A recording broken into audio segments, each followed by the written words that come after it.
तुत्तों विछड़ के कसम चवा लै, तुत्तों विछड़ के कसम चवा लै, होठां नूं सी लैणा है। तुत्तों विछड़ के कसम चवा लै, होठां नूं सी लैणा है।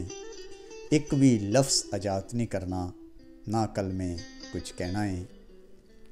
मुहब्बत करन दे तकाजे और ज़माने दे ज़ाविये कुछ इस तरह बदल गए ने कि कल 31 दसंबर दी रात सी, 2020 दी आखिरी रात।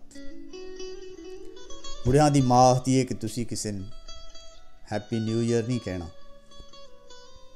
मैं क्या आपस साहब है कुफ्तां दी नमाज तो फारग होके ते फ़ोन कर लैं।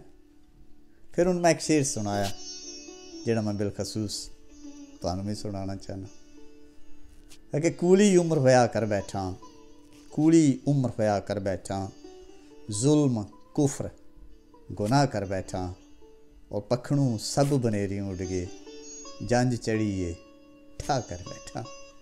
आंदे अजे भी कूली उम्र सी। बहरहाल इंसानी जिंदगी तजर्बात दे नाल भरी पई है।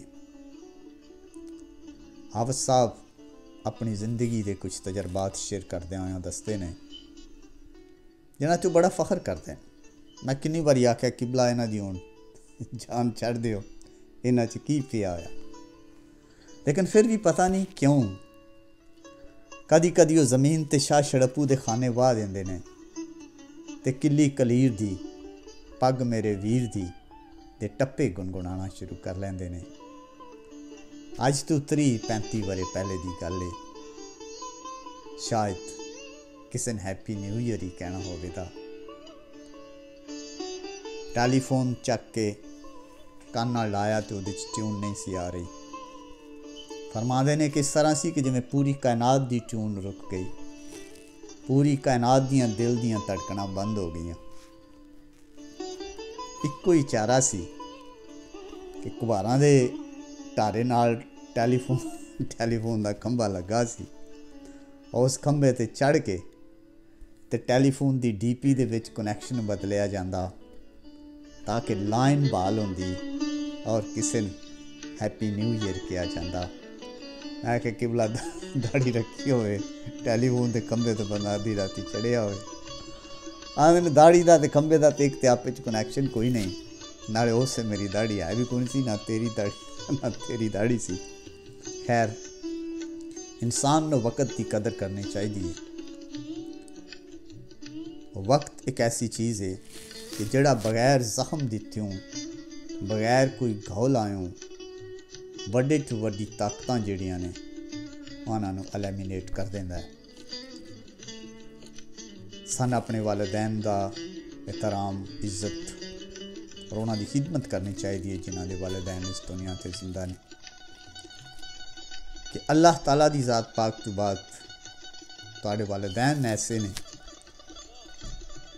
कि जिन्हां दी एक इंसान परवान चढ़ाण दी, एक इंसान दे उत्ते जिहड़ी जिम्मेदारी अल्लाह ताला दी ज़ात पाक ने लाई है, किसी इंसान ते अगर किसी इंसान दी जिम्मेदारी है खुदा दी ज़ात पाक तो बाद तो तुहाडे वालिदैन ने बहुत बड़ा कीमती असासा ने तुहाडे कोल, उन्हां दी खिदमत करनी चाहिए।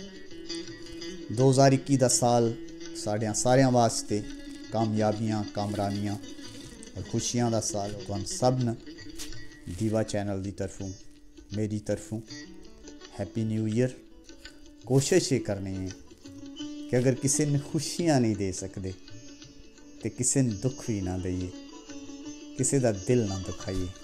अल्लाह ताला सानू एक अच्छा इंसान बनने की तौफीक अता फरमाए और दिलां राज़ी रखण दी तौफीक दे, इंसानियत की कदर करन दी सूझ बूझ अता करे। अल्लाह हाफिज़।